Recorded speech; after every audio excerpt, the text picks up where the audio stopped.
आज आम कौन पुरी जाऊँ जय जगन्नाथ सांग मैंने मुझे सकाल सकाल मो दुकान सब प्रकार माछ सजे मो बेपार आरंभ कली। प्रथम मोर भाई जनक आसी जाते गोटे जीवंता माछ काटी फटाफट देती जीवंता भाकुर माछ मोर पुणा कस्टमर को काटिकी देदेली। ब्लैक कलर गंजी पिंधि भाई जनक हाथ में माछ बाची देदेले माछ काटिकी मुदेली से हसी हसी खुशी मनरे माछ नहीं घर पड़ेले। बहुत दिन पर मोर सार आसी जाते गोटे किले चुगुड़ी माछ कैंची रे पटपट काटिकी देदेली। बहुत दिन पर आम पाखु आम हैंडसम हीरो आसी जाते सी पापा को जिद्दी करी जो माछटी कहले माछ काटी फटाफट देदेली। दुकान में मोर भीड़ लगी जाइतिला मु समस्त सबु माछ फटाफट काटिकी देदेली। 1 2 3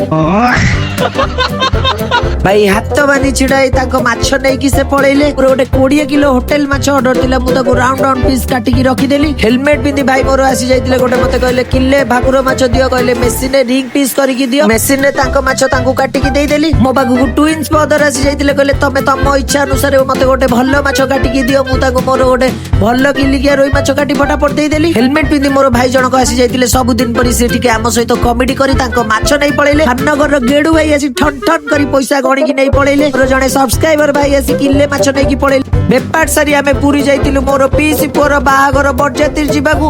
आपण मानू जदि मो वीडियोटी भल लागिला लाइक शेयर सब्सक्राइब करतु।